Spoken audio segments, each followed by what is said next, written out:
दिसंबर 1971 की ठंडी रात थी। राजस्थान के रेगिस्तान में हवा तेज चल रही थी। चारों तरफ सन्नाटा था, लेकिन इस सन्नाटे के पीछे एक बड़ा तूफान छिपा हुआ था। भारत और पाकिस्तान के बीच युद्ध शुरू हो चुका था, जिसे इतिहास में इंडो पाकिस्तानी वॉर ऑफ 1971 के नाम से जाना जाता है। इसी युद्ध के दौरान एक ऐसी लड़ाई हुई जिसने भारतीय सेना की बहादुरी को दुनिया के सामने दिखा दिया। ये लड़ाई थी लोंगेवाला की लड़ाई। 1971 में भारत और पाकिस्तान के बीच तनाव बहुत बढ़ गया था। पूर्वी पाकिस्तान में राजनैतिक और मानवीय संकट पैदा हो गया था। लाखों लोग अपनी जान बचाने के लिए भारत की सीमा में आ रहे थे। हालात इतने खराब हो गए कि अंततः दोनों देशों के बीच युद्ध छिड़ गया। 3 दिसंबर 1971 को पाकिस्तान ने भारत के कई एयरबेस पर हमला किया। इसके बाद भारत ने भी पूरी ताकत के साथ जवाब दिया। पश्चिमी सीमा पर राजस्थान का इलाका रणनीतिक रूप से बहुत महत्वपूर्ण था, क्योंकि अगर पाकिस्तान यहां से आगे बढ़ जाता तो वो भारत के अंदर काफी दूर तक पहुंच सकता था। राजस्थान में भारत पाकिस्तान सीमा के पास एक छोटी सी चौकी थी, लोंगेवाला। ये चौकी बहुत बड़ी नहीं थी और यहां बहुत कम सैनिक तैनात थे। इस पोस्ट पर लगभग 120 भारतीय सैनिक मौजूद थे। इन सैनिकों की कमान संभाल रहे थे भारतीय सेना के बहादुर अधिकारी कुलदीप सिंह चांदपुरी। लोंगेवाला पोस्ट रेगिस्तान के बीचों बीच स्थित थी। यहां आसपास कोई बड़ा शहर नहीं था, संसाधन भी सीमित थे, लेकिन ये जगह रणनीतिक रूप से महत्वपूर्ण थी, क्योंकि यहां से दुश्मन अगर आगे बढ़ता तो वो सीधे जैसलमेर की दिशा में जा सकता था। पाकिस्तानी सेना ने योजना बनाई कि वो बड़ी टैंक और सैनिक टुकड़ी के साथ अचानक हमला करेगी और लोंगेवाला पोस्ट को जल्दी से कब्जे में लेकर आगे बढ़ जाएगी। उनके पास बड़ी संख्या में सैनिक और टैंक थे। योजना ये थी कि रात के अंधेरे में हमला किया जाए ताकि भारतीय सेना को तैयारी का मौका न मिले। 4 दिसंबर 1971 की रात को पाकिस्तानी सेना की टैंक रेजिमेंट रेगिस्तान में आगे बढ़ने लगी।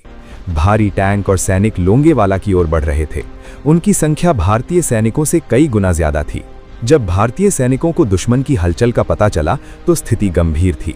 सैनिकों की संख्या कम थी और सामने दुश्मन की बड़ी सेना थी। ऐसी स्थिति में पीछे हटना भी एक विकल्प हो सकता था, लेकिन कमांडर कुलदीप सिंह चांदपुरी ने एक साहसिक फैसला लिया। उन्होंने अपने सैनिकों से कहा कि वे पोस्ट नहीं छोड़ेंगे। उन्होंने तय किया कि चाहे हालात कितने भी कठिन क्यों न हो, वे अपनी जगह पर डटे रहेंगे। भारतीय सैनिकों ने तुरंत अपनी रक्षा की तैयारी शुरू कर दी।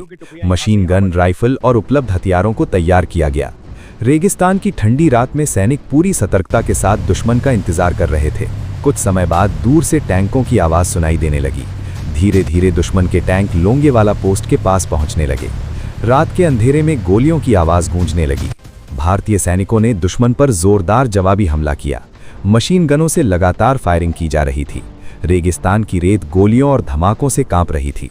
पाकिस्तानी सेना को उम्मीद थी कि वो जल्द ही पोस्ट पर कब्जा कर लेगी, लेकिन भारतीय सैनिकों ने उन्हें आगे बढ़ने नहीं दिया।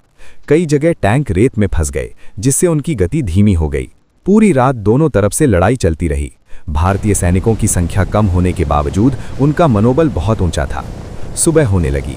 जैसे ही सूरज उगा, आसमान में भारतीय वायुसेना के लड़ाकू विमान दिखाई देने लगे।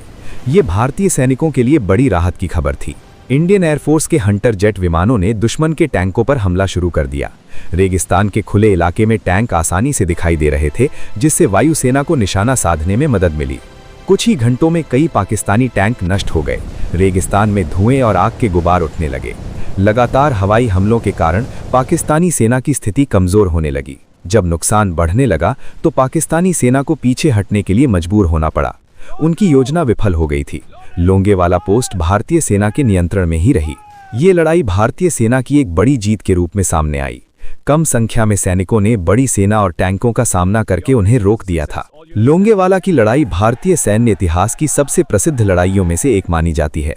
ये सिर्फ एक सैन्य जीत नहीं थी, बल्कि साहस, रणनीति और धैर्य का उदाहरण भी था। इस युद्ध ने दिखा दिया कि सिर्फ संख्या से जीत तय नहीं होती। सैनिकों का मनोबल, नेतृत्व और सही समय पर लिया गया निर्णय भी बहुत महत्वपूर्ण होता है।